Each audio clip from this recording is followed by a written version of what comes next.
2 years have passed since Arthur Fleck, aka Joker, made a name for himself by brutally murdering someone on live TV. Arthur now awaits his trial, but during that waiting, he meets Harleen Quinzel, someone who just really gets him. Sparks fly between the two, Arthur's heart sings, and Gotham hungers for more Joker, just as the trial of the century begins. This is Joker, Folie et Deux.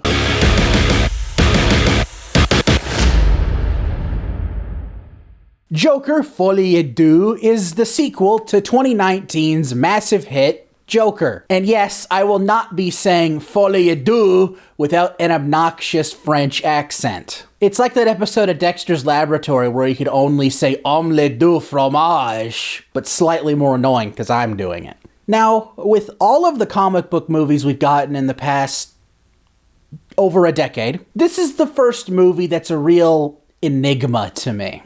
I did not care one way or another about this film's existence. I had no real anticipation to go see the movie, but on the flip side, I also wasn't dreading to go see it. For what it's worth, I do think 2019's Joker is an okay movie. It's definitely carried by Joaquin Phoenix's great performance, but it's still a good movie. It didn't need a sequel, though, and boy, did we learn that the hard way. Joker, Folie et Deux is a prime example of a studio flying too close to the sun. I say that because Warner Brothers saw they had potential gold on their hands by making a Joker movie, and in some instances they're definitely right with the first film, but they squander it by making one of the worst comic book movies ever. And that says a lot because there are a lot of bad ones.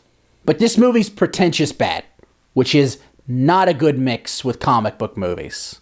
Not in the slightest. This film was a chore to watch, no thanks to the terrible music numbers, but for some reason, the musical aspects are not why the movie's bad. To his credit, Joaquin Phoenix is still great as Joker. There really isn't much to say about this performance that wasn't said to death in 2019, but it really is just a good performance by a really good actor. But the main thing that probably pushed Warner Brothers over the edge to make this film was when they realized they could cast Lady Gaga as Harley Quinn. But to Lady Gaga's credit, she is still good in the film too. But a problem arises with these good performances. And I know that sounds like a weird thing to say, but the problem is these are bastardizations of the characters that we know and love from the comics. This is some shit I would expect to see when Joker and Harley Quinn hit the public domain, not a $200 million blockbuster. Harley Quinn getting the worst treatment. How do you manage to fuck that up?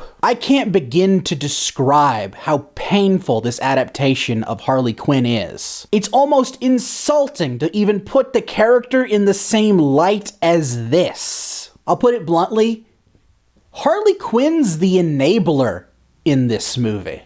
I'm shocked and appalled. Joker's character is hardly any better, especially after the film's god-awful ending that makes the 2-hour movie pointless. I don't hold the 2019 movie to a masterpiece standard, but what I did like about it was that they didn't treat Joker like he was some sympathetic guy. Like, I'm sure you can feel bad for him, but not root for him, if that makes any sense. That's something we don't really get in any of these villain movies. They're all made out to be anti-heroes by the end of the film. Them trying to backpedal on that is just one of many reasons why this film is bullshit. Now, a big thing that really rubbed a lot of people the wrong way with this film when it was first announced was that it was going to be a musical. But I didn't mind the idea after I marinated on it a little bit. Joker as a character is a lover of the theatrics. This isn't something that would be out of place to the character. Arthur Fleck is not the clown prince of crime, though. Almost every single musical number in this film is just a dream sequence. Something any other version of Joker would probably laugh at. Joker would sing his ass off in the courtroom and not care who was watching, maybe even get the judge to duet with him.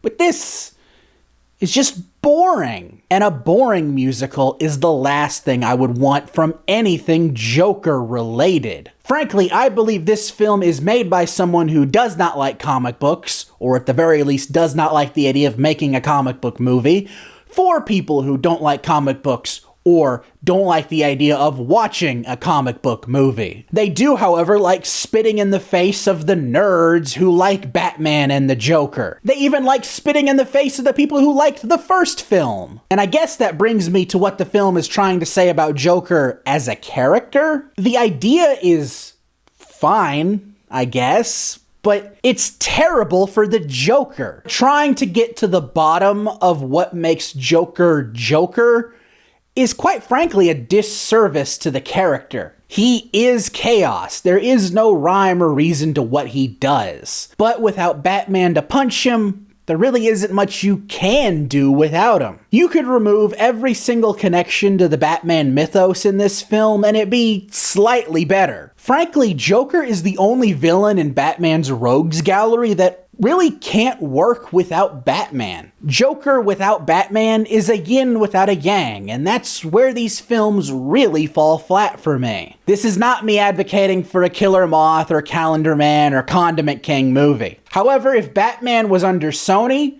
we would have at least 2 of those by now. Other than the great Looney Tunes opening of the film, I'm really struggling to find positives here. It's shot wonderfully. It has some fantastic cinematography. And again, the performances are good. Characters, not so much. But the film just isn't Joker. And I feel like I should be allowed, at the very least, that watching a film called Joker. Am I wrong for saying that? I gotta say though, I am kind of Jokered out. So can we just take a break from the character for a while, please? And yes, this is mostly directed towards the next Matt Reeves Batman film. I just don't care at this point. I'm drained. I am mentally drained from the character Joker. Please give me Clayface. Please. I hope you all enjoyed this review, and if you did, please consider hitting that like button, and if you want to see more, hit that subscribe button and ring that bell to be notified when my next review drops. Until next time, I'm Quentin Dunaway, hoping you will keep it cinematic.